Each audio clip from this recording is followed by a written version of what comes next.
Welcome everybody to the World of Ability, which is part of the World of Ability Podcast Network. That was started a couple of years ago by Kurt and Marcus Hart. And the World of Ability is one of the anchor shows of the World of Ability Podcast Network, where we are talking about things connected with the disability community and disability advocacy. And I am Emily, one of the hosts today, along with Kurt Ruskoff. We're joined today by a few great guests, Allison Petty, Tony Hunt, Sean Rollins, and Mary Ann Ambrose, who's been on here many times before. So let's start it, and let's bring Allison in here. And welcome, Allison. Hi, Emily. I will start off with maybe kind of introduce yourself, like saying who you are, what you do, that kind of thing. Yeah, just a couple of minutes, just or shorter. Yeah, just whatever you want to. Yeah, okay, cool. I'll give you my little sort of nutshell of what I do. So hi everyone, really nice to be here. Thank you, Emily and Kurt, for inviting me. I really appreciate it. So yeah, I'm Allison. I'm based in Wales in the UK, so you can tell by the accent. But I'm a mindset coach, and I specialize in resilience and transformational coaching. But there's a really good reason that I'm a coach, and that's because when I was 17 years old, I was diagnosed with in the States what's known as CFS, chronic fatigue syndrome, or ME, and fibromyalgia. And I spent the following 24 years predominantly bedbound and in a wheelchair, living a very grim existence over those years. But my transformational journey began in 2016 when I attended an NLP, neuro-linguistic programming training program, and was never in a wheelchair again from being on that course. But more importantly, I never relapsed again. I've spent the last almost 7 years now rock climbing and mountain biking and living a very full life in the mountains of North Wales over here in the UK. So I now am an advanced master practitioner of NLP coaching hypnotherapy, and I help other people now figure out whatever's holding them back in their life. Whether it's a chronic illness or a mental health struggle, it's all about just helping them overcome that block that's holding them back. So I work with people from all walks of life, from like a 12-year-old boy who couldn't get into school because of such severe anxiety. We had one session and he could get back into school with a big smile on his face, to working with a principal of a sixth form college over here who's in a really good place in his life, but we work together to help him excel even better in his role so he can have a more impactful effect on his college and his pupils and his teachers. So yeah, that's kind of what I do. Does that answer the question? That's awesome. Yeah. But we kind of go around here and everybody introduce themselves. How about we go over to Tony Hunt from Omaha, Nebraska. Oh, thank you. Peace and blessings from Omaha, Nebraska. My name is Tony Hunt, and I am a founding affiliate with NowSite SalesFlow based in London. We offer the world's first lead generation search engine powered by artificial intelligence technology. So I love to open up relationships with people, build and grow, and I'd love to open up a relationship with you. Peace and blessings.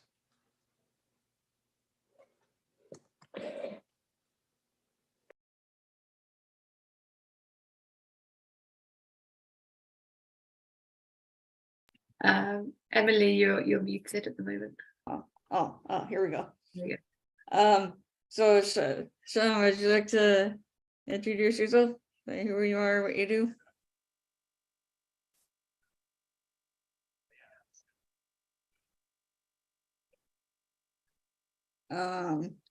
Sean, for some reason we are not hearing you.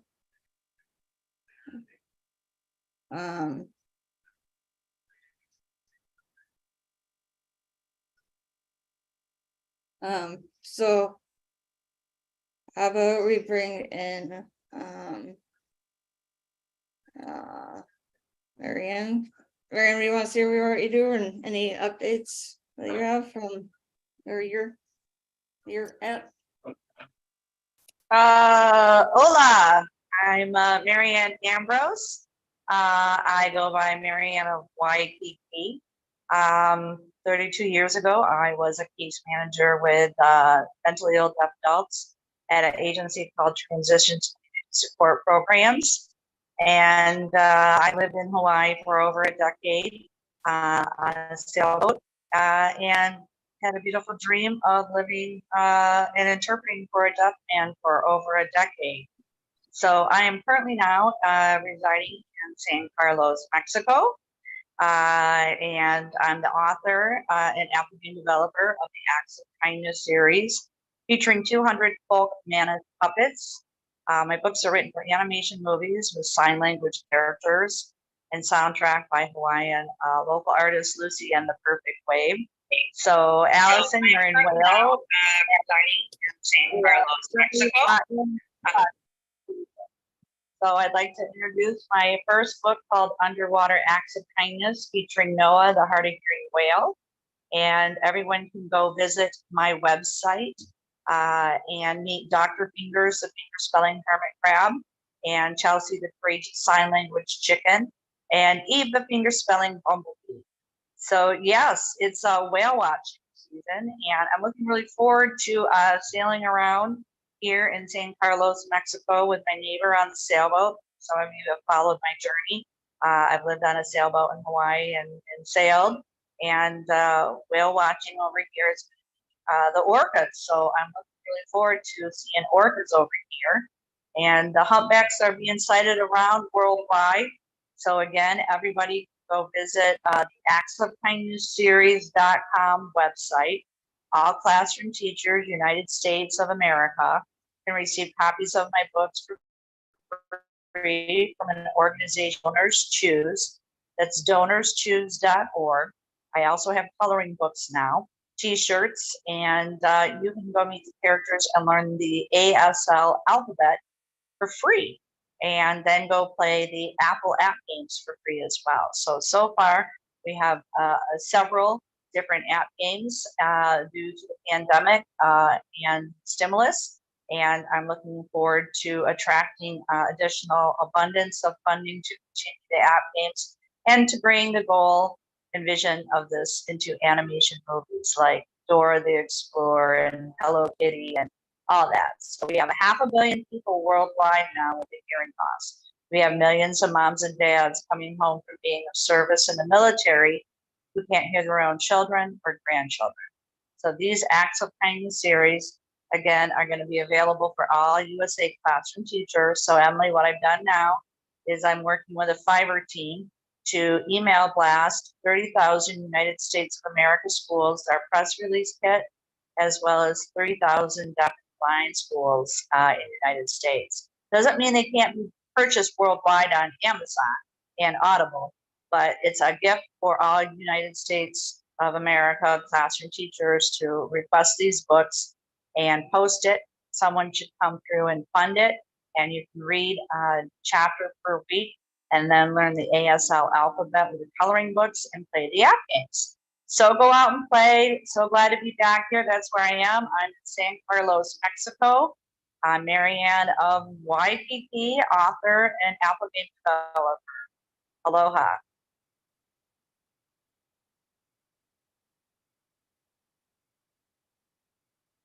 Great. Gracias. Thank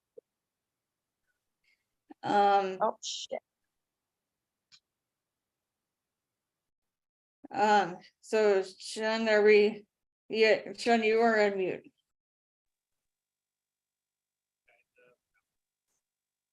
For some reason, I don't know why we're not hearing you at the moment, but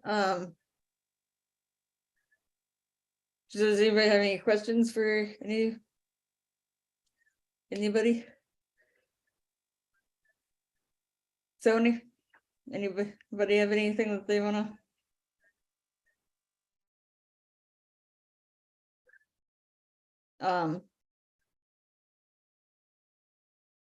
So, let me see.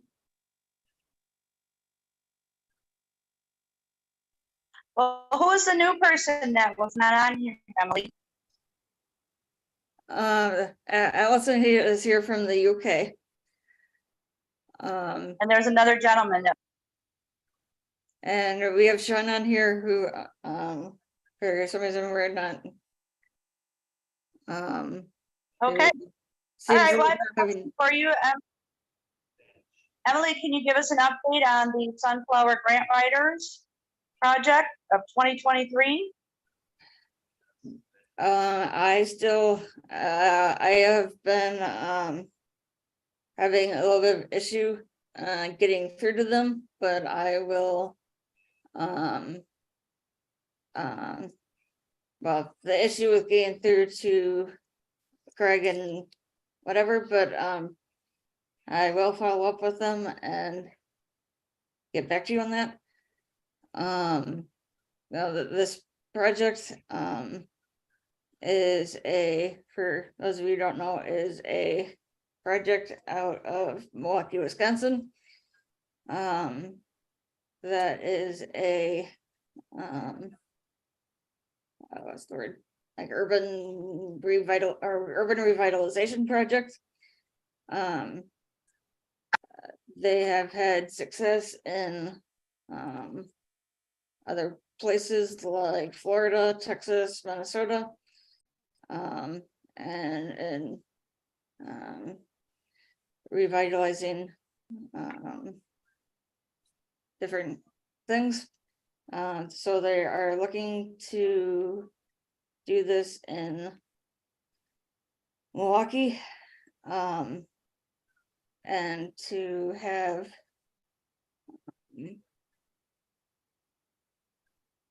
looking to bring like 500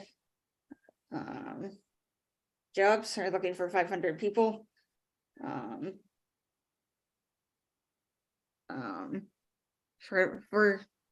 For this, but anyway, so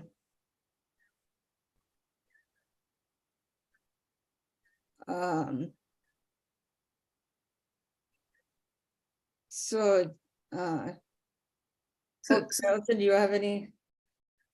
What do you guys normally talk about this podcast? Because this is my first time here, so I don't know. Do you guys discuss topics or? Yeah, Tony, do you have any questions, comments, anything you want to? Well, you asked the wrong person. I'll eat up all the time, but I promise not to be long-winded. I'm so excited. It's taken a lot of discipline to sit in my chair and not explode out of it. We are launching NowSite 2.0, which is a AI type of technology owned by Microsoft and Elon Musk and another heavyweight. And we are the first company that gets to use this AI. We've had AI, and a lot of people think they know what it is, but it's so much better than what people think. And we are doing a live demo, our founder and CEO, on Tuesday, where, and I do work with people with super abilities and have been since 1985. I'm a non-practicing attorney. Don't ask me any legal questions. I will throw them back at you, and I will hit you with them. And then I'm a real estate investor. But thing about the technology is so exciting is I can help people with super abilities kind of level the playing field and give them leverage. For instance, with this technology, you can speak into existence. Say you're into health and wellness, and you want to get the word out about NLP, for example, and Tony Robbins and what neuro-linguistic program can do for people in similar situations. So you just speak it to AI, literally, and it will craft 2, 3, 4, 5 different professional messages for you. And then you can say, well, make it so that a seventh grader can understand. And it'll craft it that way. Or you could say, make it funny. And it'll craft that message that way and put it out there, post it on your website, blog, all the stuff that we already do as a company. So we're super excited to integrate with them. When you're disciplined in a certain area, sometimes things come along that just absolutely fit what your end goal is. So I again, my calendar's in the chat. I'd love to chat with you guys or invite you to a live demo sometime. Is that a lot to chew on that? There's a lot of meat on that bone.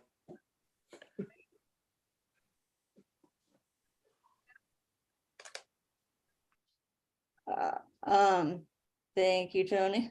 Let me.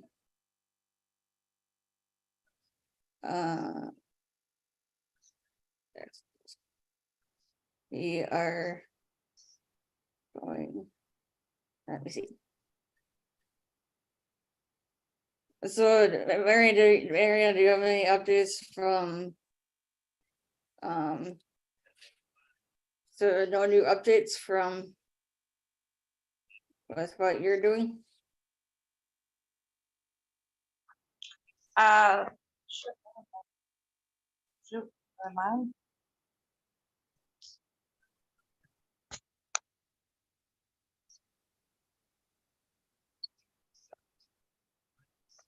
All right, so I guess for go back to that. Marianne, are you with us? Yeah, can you hear me now?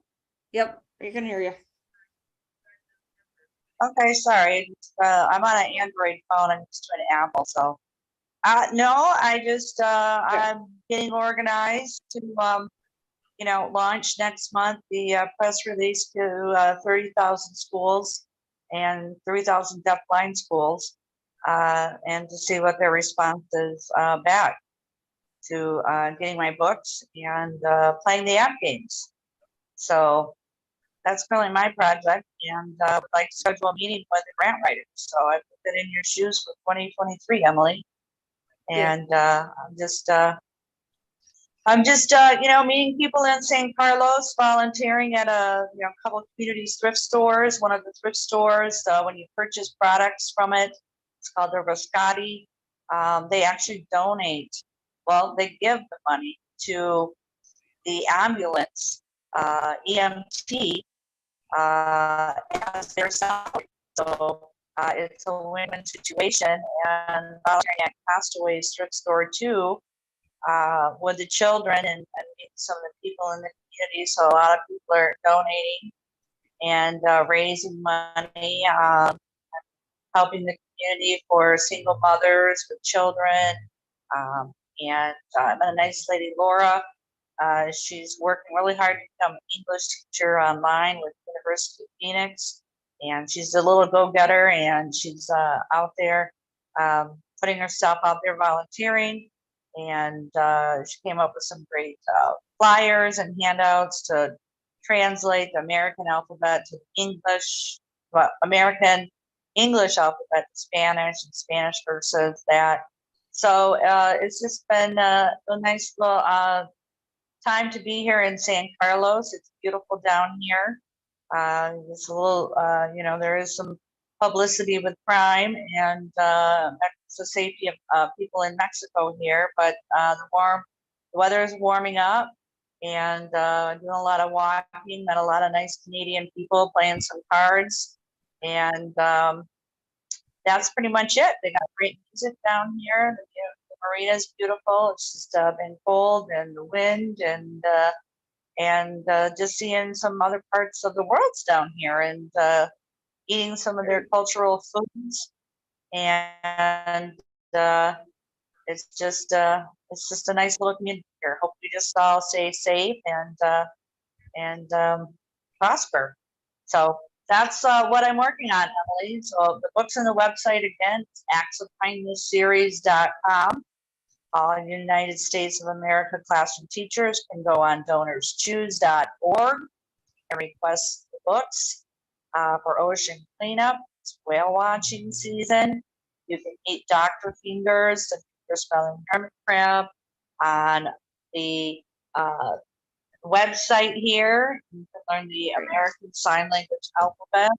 And then you can go test your skills with practicing words on Apple and Android. So I am live with a membership. We have several different apps on there for each of the chapter online games, and we're manifesting the abundance with Sunflower Grant Writers to continue the project and to bring these books into animation movies.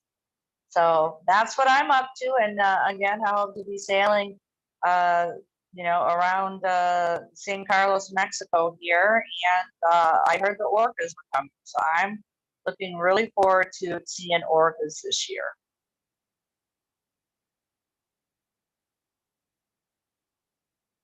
So thank you again for having us. I actually want to bring Allison back in here today to tell more about her story. And I know you do are a mindset coach. Like what kind of do you do with your clients as like a mindset coach? Yeah, so it depends on the person, really. It's whatever's going on, as I said earlier, for the person, whatever struggle they've got going on in their life, whatever's holding them back. So it really varies. It could be coaching, conversational work together. I always say that I'm not going to give you the answers, but I'll ask you the questions that will help you find those answers for yourself. So that's why coaching is really empowering for that person, because it gives them that sense that they can actually, the answers are within them already. They just sometimes need a little bit of a nudge. But then I also, as I say, I'm an NLP practitioner as well. So a big fan of Tony Robbins, Tony, as you mentioned there. Yeah, I love that guy. He's great. So yeah, I do a lot of NLP work with my clients as well. So whether it's phobias or resolving that phobia. I had a client 2 days ago who couldn't remember the phobia at the end of the session that we started with. So it's just completely changing that narrative that's in their brain. Yeah, but lots of other things, whether it's just working with anxieties or overwhelmed by life. That's very common. Lacking of confidence, all those human things that a lot of us know already. Yeah, so it really depends on the person.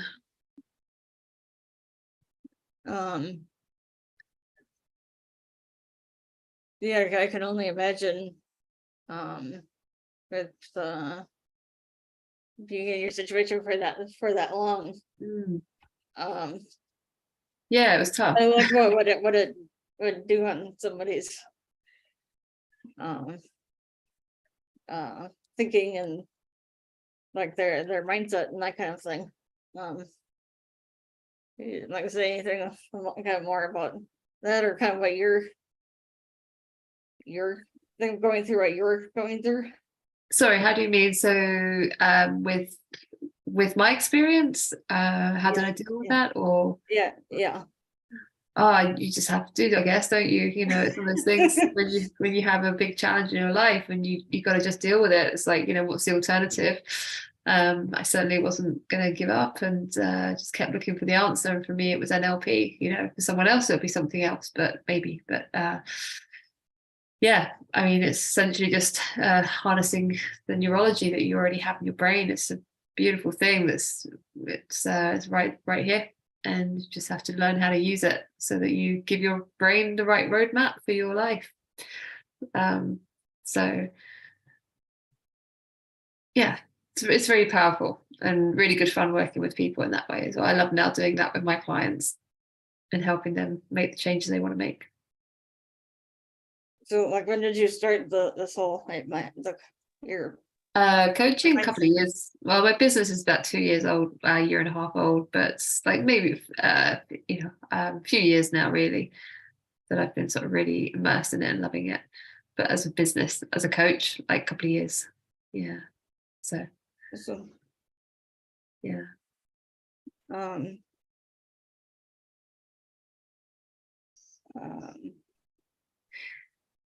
but I mean, you know, there's all kinds of coaching and all kinds of ways people can access this stuff. So that's the great thing. It's unique for the person.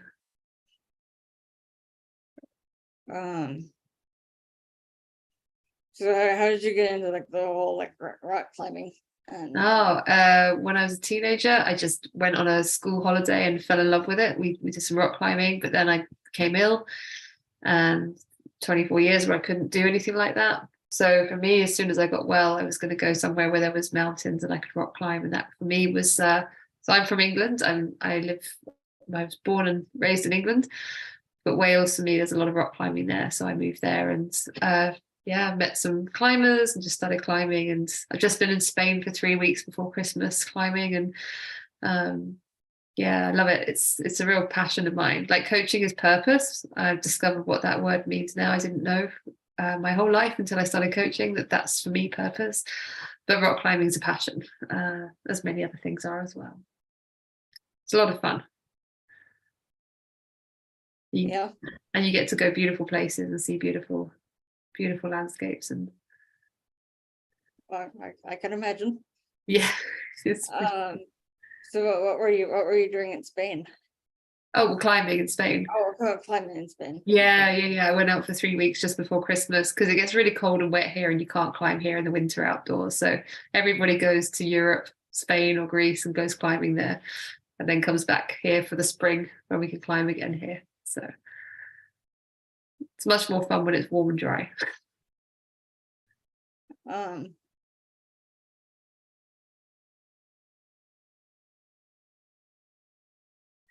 So like where did you go for like the resilience and transformational coaching?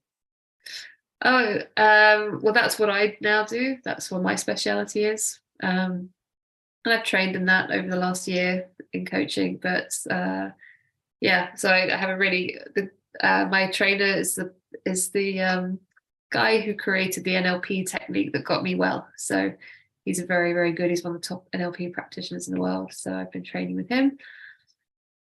And so Kurt joined us. Look who's here. Hello. Who decided to show up. So Yes, so far. How's it going? so Kurt, we went around. Marianne was here, but then we've just kind of Tony kind of introduced himself, Allison did. Sean, so we're just kind of talking about Allison a little bit here. So do you have any questions, comments? And so on for, because Allison has the whole rock climbing and I think you know a little bit about her background, but do you have anything you want to say? Well, let's start with what I just heard. I just heard rock climbing. So Allison, Tony, Sean, and everybody under the sound of my voice, here we go. Rock climbing. The story that I tell about rock climbing is in the community just south of me, where I do a lot of my recreational activities. There's a great place for indoor rock climbing, the Rock Climbing Walls, Adventure Rock. And so what was my experience at Adventure Rock? Well, first of all, I have a daughter who had some activities, birthday parties or whatever at Adventure Rock. But really what initially got me going with the business of Adventure Rock here in my area was that I'm involved in adaptive sports and recreation. And so Adventure Rock has a wonderful, inclusive program that empowers people with physical disabilities to do rock climbing. So here we have people with quadriplegia, people with paraplegia, and so to kind of bridge the mind, have a mindset to say, a person who is using a power wheelchair can also rock climb. And what a wonderful program. And not only that, not only can people with physical disabilities do rock climbing, they can teach us how to do adaptive rock climbing.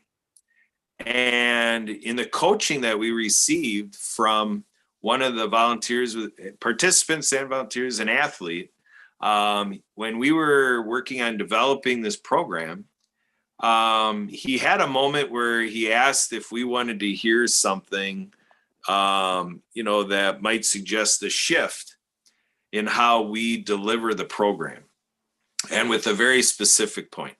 And the leaders of the program very much welcomed and showed the eagerness of what he was going to say.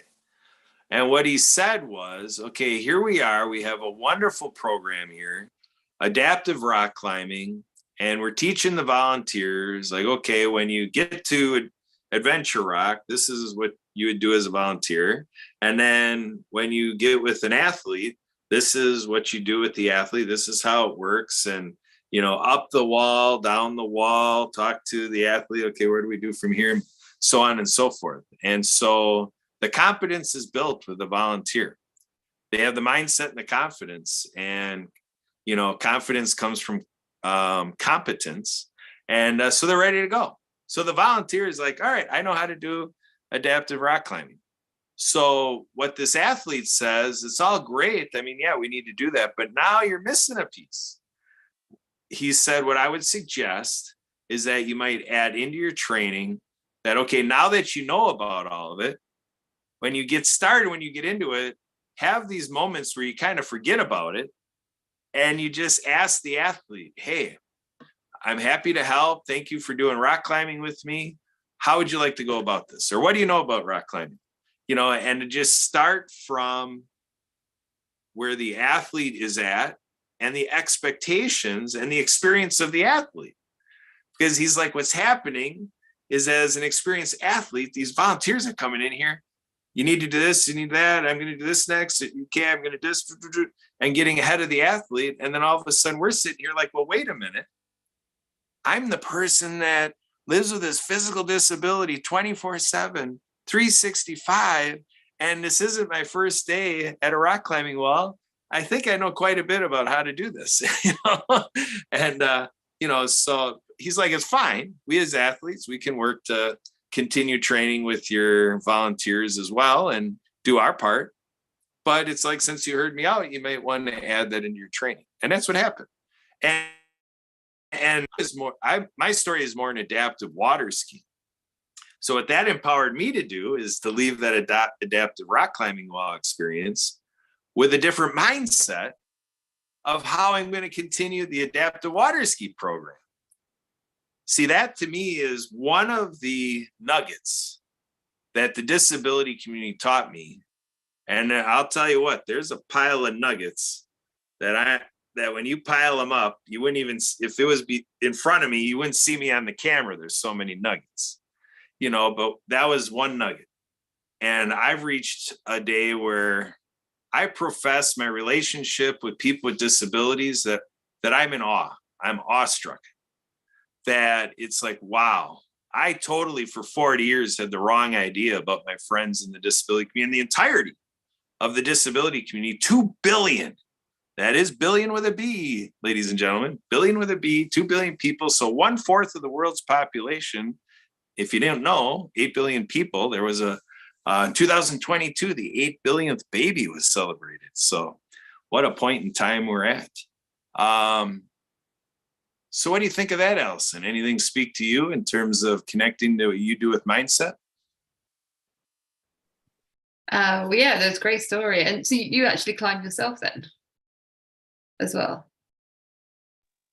What is open?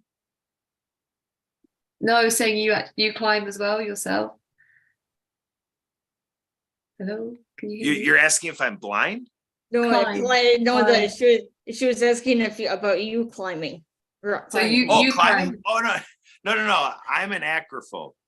The Okay. most acrobatic thing I've done, Allison, is I got dressed up as a clown and I went goofy willy-nilly over a jump during a water ski show. Okay. A 5-foot jump. Okay. But other than that, no, I'm an acrophobe. I mean, I started climbing up a ladder and I'm like, ooh, don't want to be here. So no. So and I shouldn't say that. I have done rock climbing. my daughter kind of laughs at me because there too, I start climbing and I'm about 8 rocks up the wall and I'm looking at the other half of the wall and I'm kind of like, okay, I'm good. And then I come down the wall. Right down. Yeah, no, sure. So I have done a little bit, but it's a little bit that I don't want to claim to be doing what rock climbers are doing because I'm the acrophobe of the group and I do Right. just that closer to the ground portion just to kind of say, yeah, I grabbed some rocks. I got my foot up a few, but that's about it. Yeah, well, that's getting off the ground, isn't it? Still climbing. Doesn't matter Yeah, you're right. how far you go, you're still climbing. You're right. Exactly. I think Tony, do you have something? You have your hand up? Yes, this is for Allison. I think you and Kurt know this. I once did a weekly show called The Power of Self-Talk. And when I hear someone's into NLP, it tells me almost everything I need to know. Number one, it tells me that the person believes in affirmations and incantations and positive self-talk. And I had a question for Allison. Have you done the fire walk? Tony Robbins Firewalk. Well, unfortunately, I've never been to a Tony Robbins seminar. I've not known him to be over here in recent years, but no, I mean, I would do it 100%, but no, of course. Yeah. I'd be straight on it. I'd be the first on. Yeah. I'd love to go to one of his, one of his events, but America's a very long way. It'd be very expensive. And then I know his events are very expensive as well. So, but maybe one day.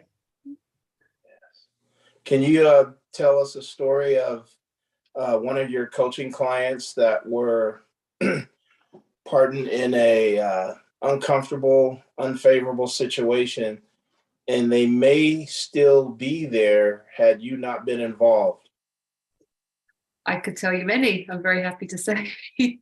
And I don't mean that in any arrogant way. I just mean that's the power of NLP. And when you learn how to coach somebody and use it. I mean, I can tell you, I'm doing a lot of work with people with phobias at the moment. It would seem that seems to be quite a common thing at the moment. I had a lady 2 days ago who, I think I said earlier, she couldn't remember the phobia at the end of the hour. Well, so we started, and you have a scale of 0 to 10, so 10 being the best you could feel about whatever that thing is, 0 being the opposite, and she was a 0. This was a phobia of sleeping on her own in the house, and her partner was about to go away for a long time, so she was really, not going to be sleeping and very stressed about it. So I did this phobia resolution technique with her, and at the end of it, she was gone out the other side of a 10, but she was sat there going, what was it? What was the thing? What were we doing? She couldn't formulate the words. So that's really common. But I also, I've had people that just very, very difficult life things or fears of things in their future. A very common one is, people having to give really big presentations and just immense stress and anxiety about it. And again, using NLP processes, they're completely transformed. They go from being hunched over, not being able to look me in the eye, to sitting upright with their shoulders back and smiling by the end of the session. And then they go and do their thing, and it's fine because we've given their brain a new narrative about that event. And the brain is just believing this to be this is now the new reality. And it completely transforms their physiology and approach. So yeah, well, there you go. The 12-year-old boy I said who couldn't get to school because of his anxiety about something was so severe. So he wasn't going into school when he's 12. And then we had one session, and then he was going back into school, a happy, different boy. So there we go. That's the... Yeah. What's the number one factor that you attribute to no longer being in a wheelchair? Oh, NLP. Yeah, it's only that. 24 years I tried obviously medications. A lot of them made me just feel a lot worse. I was on morphine sometimes and Valium and just really horrible medications that didn't help me. Did you have a coach? Pardon? Did you have a coach? Well, not until I discovered NLP. And then that was, you just keep trying things and you trying to find the answers, and you just one day happen across the thing that works. And it took 24 years, unfortunately, for me. But then when I did, I tried as many alternative therapies and remedies as I could, Chinese medicine, healing, all kinds of different, everything I was trying, but nothing touched it. Nutrition, nothing made a dent in it. But then I went on a very particular NLP course that's designed for chronic illnesses like the one I had, and it changed my life, gave me my entire life back. But it took about 8 months before I was really well. So because you have to rewire your neurology and that structure, this neural structure of your brain, which is very much fused in a certain way when you have this with a chronic illness or a mental health struggle, your neural pathways are fused into a pile of tangled nastiness. So you have to spend a lot of time working with that and applying a particular process. This one that I learned. And essentially what you're doing is you're changing those pathways again. You're creating a new dialogue, a new narrative, a new story, and that becomes your default instead. And then your body is able to then heal because that stress load is reduced off of your system. So I was in a chronic state of ill health, and I was very, very ill for 8-year relapse in my 20s, 30s, a 4-year relapse from 2012 to 16, where I was mostly in a dark room and bedbound and living in quite a very grim time. My family would bring food and put it by my bed and have to sit there very quietly because I couldn't tolerate light and sound. So I was very ill. But once this NLP technique, once I did it, basically switched off all the fight or flight response that my body was in a constant state of, and that reduces the load of hormones and adrenaline and cortisol that are constantly being loaded onto your system. And that's what causes chronic illness in my case of the chronic illness I had. So you take that off your system, your body's absolutely fine underneath, and I was then able to heal and be well and go rock climbing. So NLP. Love it. Yeah. Thank you. No, you're welcome.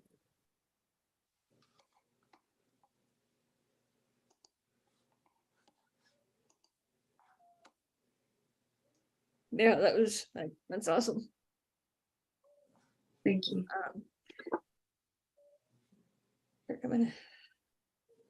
That's awesome. Her story's awesome, right, Kurt? Yeah, good stuff. We can, put that to good use.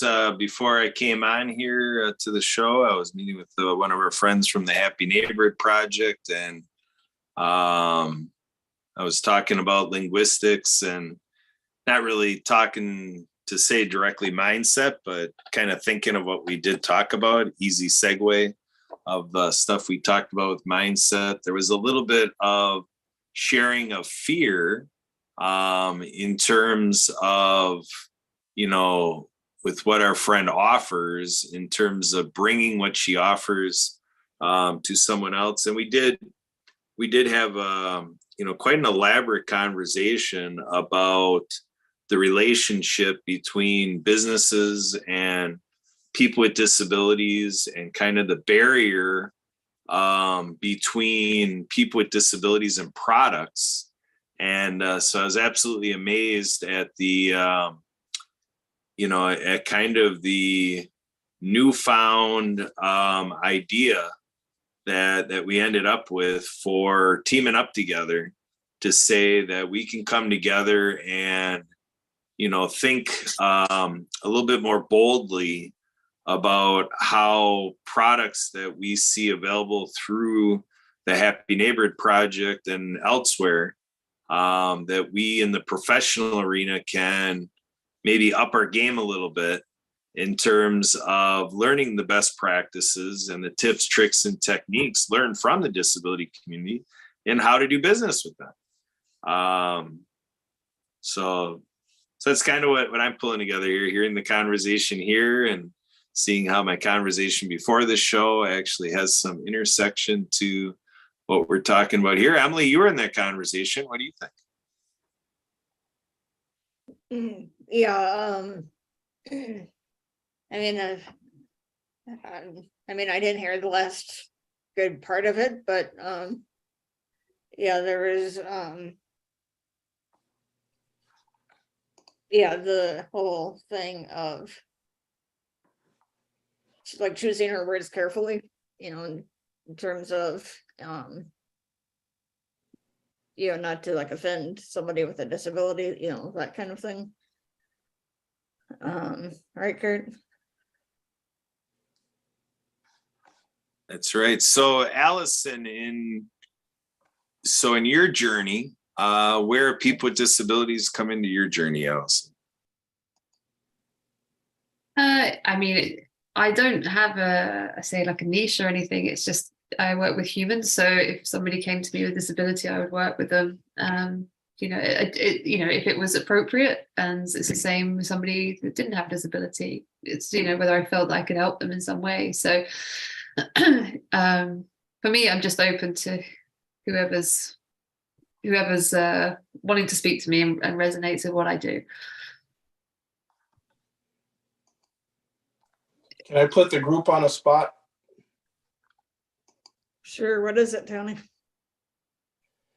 Kind of amplifying what this room does, what you guys do almost daily with all your podcasts. What message would you send the world if you had a gigantic speaker that echoed, and anyone would take a stab at it?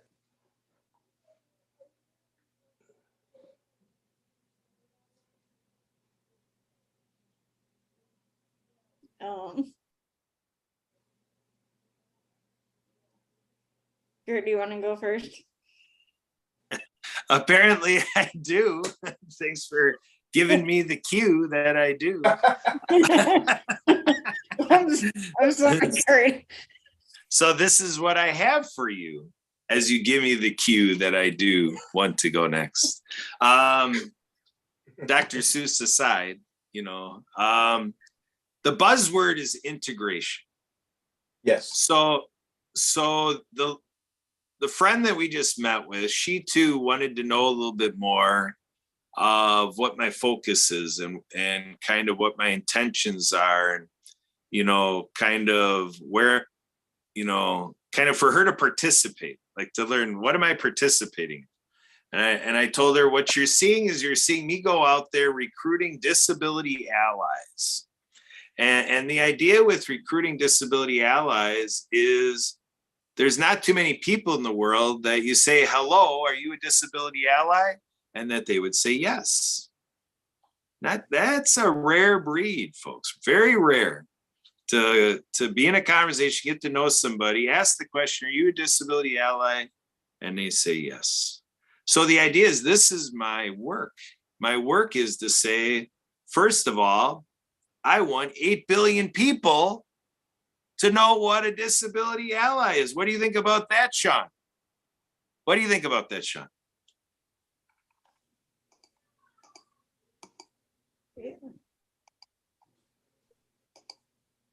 Is Sean having audio issues? Yeah, we haven't heard him the whole time. Okay, all right, no problem, Sean. Just relax. If you get your audio working, chime in here. But in any case, that created what they say in the business is the pregnant pause. But we'll pick up on that and say, so again, integration from the perspective of people with disabilities, and to empower people that don't identify with the disability to be more involved, or for some to be involved at all, with the disability community. And so my story is that it took 4 decades, folks, 40 years of my life before I really understood a giant chunk of what I'm missing. I'm not standing here saying I know all of what I'm missing, because I feel like this is a ginormous task that I'm taking on for the rest of my life, to learn as much more as I can from people with disabilities. Sean, you got audio now? Well, Hey, Sean, so what do you think about the crusade of recruiting disability allies? What are your thoughts, Sean? I think we should, because everybody's a special person, and you don't know from inside out the person's a disability or not, because so some disabilities you can't see. And I've lived with a disability all my life, and I'm a proven witness that God makes miracles every day, because I'm 40 years old, Tony. I wasn't supposed to be here, anybody, and I'm supposed to be blind. They told my parents to put me away. My parents did not. Have two beautiful brothers and sisters that love me for who I am, and I love my siblings. And I also live with a bunch of disabled women that are mostly older than me, and I help them every single day of my life, and I love them. I love who they are, and it's hard to be around a bunch of women, but it's okay. But like, I mean, living with a disability, and my sister and brother having a disability, they've always accepted me for who I was, and they've always been there for me all my life. And I'm grateful that my mother lives not too far from me, and my brother doesn't either. He only lives 2 hours away. But like, with disability, I've been there all my life, and my mother was always a forefront for me and other people that she didn't even know, Tony. Like, she would say, like, I don't care if this child isn't mine. I'm going to tell you the rules, how this goes here. And she's like, no, I don't care if it's not my child or not. But she used to put it like, my mom, that they didn't like my mother. He said, oh, hell, here comes Sean's mom finna raise hell. My mom used to be fight for people that weren't even her child. She's like, I don't care. But like, yeah, my mom put up ramps. He's like, you have to. You're gonna get sighted. I don't care. My father used to my father's a builder, does construction, and he used to go to I live in a small town. He used to live in a small town, and like the boys and girls lived in the house. They call my daddy. He's like, what they need to fix something. He tell them I'm coming.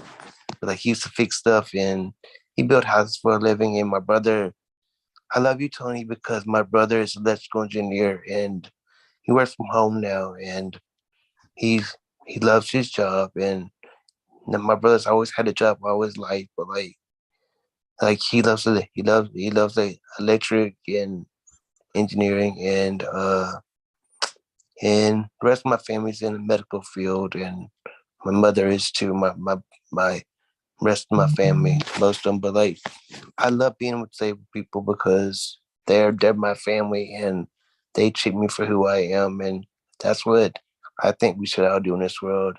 Treat people for who they are, and don't judge people for what they have, because I've been in a chair. I've been in a chair before, and like, in my haircut, and people look at you crazy, and people look at you crazy getting a haircut. And it's like, and I get sick of people staring at people. It's like, I want to say, what are you looking at? What are you looking at? Because I get that stare a lot, and people think I'm not disabled, but I live with cerebral palsy, scoliosis in my back, and I have no rights to anybody in my back. I refuse not to. I just live with the rest of my life. I have cerebral palsy, and have rheumatoid arthritis I deal with on a daily basis. That's not fun to deal with, and but it's just in my hands, and I deal with three amazing roommates that I love to death, and I check on them all the time, and they always love me for who I am, and I'm grateful for the people that I have around me in my life, and my friends I have in my life, and I love being disabled, because I say that because Tony, because like, I found my tribe, and they realize who I am. I have friends that are disabled, and one of them, she checks on me, and she found me on Clubhouse, and we got each other's numbers. So like, we check on each other, and both have the same cell palsy, but hers is more severe than mine. But her in a wheelchair compared to me. But I love this room, and I love all y'all in this room, and I thank you for all the exercises, Kurt, that we always do. It's very fun, and I just I'm just appreciative of being in this room with y'all, and I'm glad y'all can hear me now. So like, yeah, I'm complete. That's so lovely. Like, it's just nice to hear someone talking with such love for so many things in their life. It's really moving.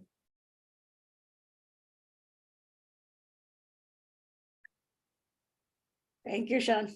You're welcome.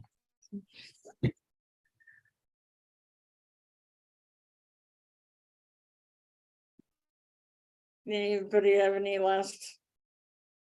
Probably should be reading about 2 hour here, but Kurt or anybody have any last things that they want to make sure that's said here? I would say thanks for having me join you guys tonight or today. And it's the morning off or daytime for you guys, but it's 9 o'clock here in the UK. So thank you guys for having me join you. Appreciate it. Yeah, Hey guys, I have kind of an urgent need. I've got a 91-year-old father-in-law calling me from his chair. So I'm going to have to use one of those nuggets and some NLP. And Sean, your motivation, and Emily, your smile. But just so you guys know, he's been in his bed for about 3 months with bed sores and foot issues. And today's the first day in a month he's not in bed. He's actually in his chair. Oh, nice. He's smiling and laughing. And Sean, if you get on my schedule, I'd love to one-on-one with you, as you too, Allison. But after this, I'm going to go down there and drink some coffee with him and just smile. 91. He was in the Korean War. Wow. And, tough old bird, for him to be out of that chair, out of that bed and in his chair drinking coffee is nothing short of a miracle. So I'm going to go take advantage of the time. How's his memory, Tony? Sir? How's his memory at 91? Sometime it's this last month has been kind of screwy. Thanks for asking.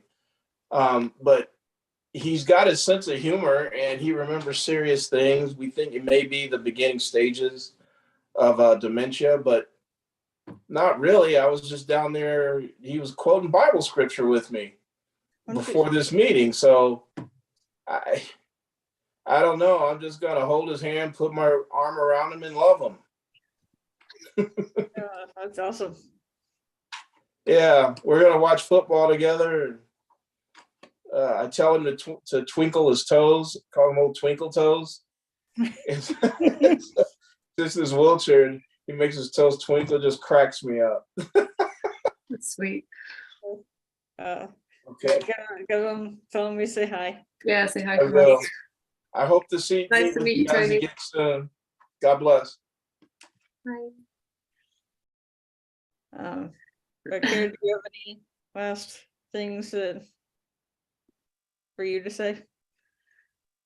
Absolutely. Yeah. Thanks, Allison, for joining us past the 9 o'clock hour over there and spending the night with us. And so we hope maybe as your head hits the pillow tonight, maybe there's a little extra satisfaction, a little deeper sleep tonight because we've taken a deep dive into life. And so, yeah, I'm very appreciative that the group here kind of carried on while I was taking care of another friend, for the first part of the show, and was able to dive in here and just roll with it. You guys worked with the thoughts that I brought in, maybe a little aside from the conversation you're really having. And Marianne was in here and she got to partake before she obviously had to get going. So we enjoy this every week on Saturday. And again, celebrating our partners with Transforming Media Network, the PAC channel, and our collaboration of the World of Ability Podcast Network.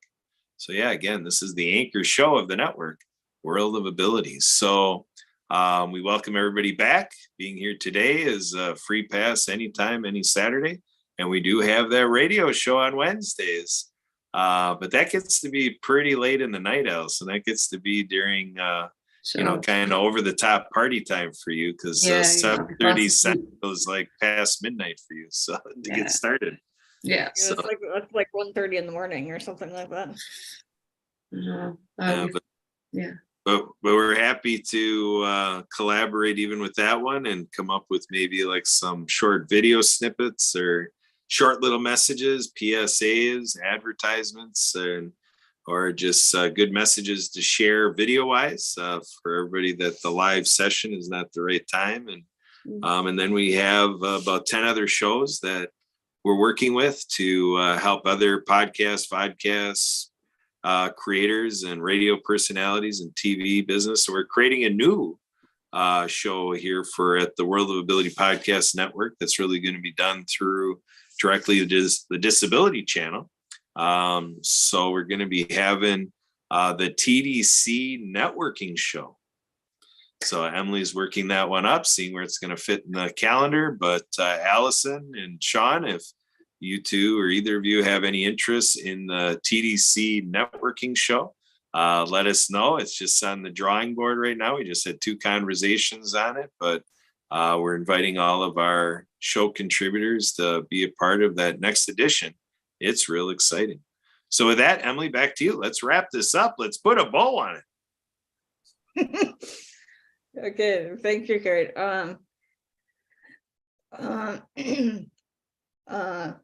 Again, I'd like to give special thanks and recognition to Marcus Hart and Transform Me Media, Jay Stoyan and the Disability Channel, as well as Zach Clayton from the PAP Channel for allowing us to have this show on their platforms. I would also encourage everybody to check us out on all of our social media, LinkedIn, Facebook pages and groups and other things, and subscribe, like, comment, interact with those. For those of you who have any questions, comments, anything like that, you can always reach out to me at 715-303-9835, or at podcastengineer54@gmail.com.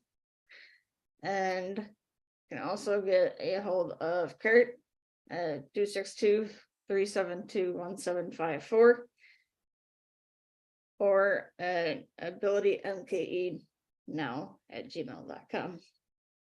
So as with that, on behalf of the World of Ability podcast, on behalf of Kurt and the rest of the World of Ability Podcast Network, wish everybody a safe and healthy week, and to stay happy. Thanks, guys. Thanks for having me. Nice to see you.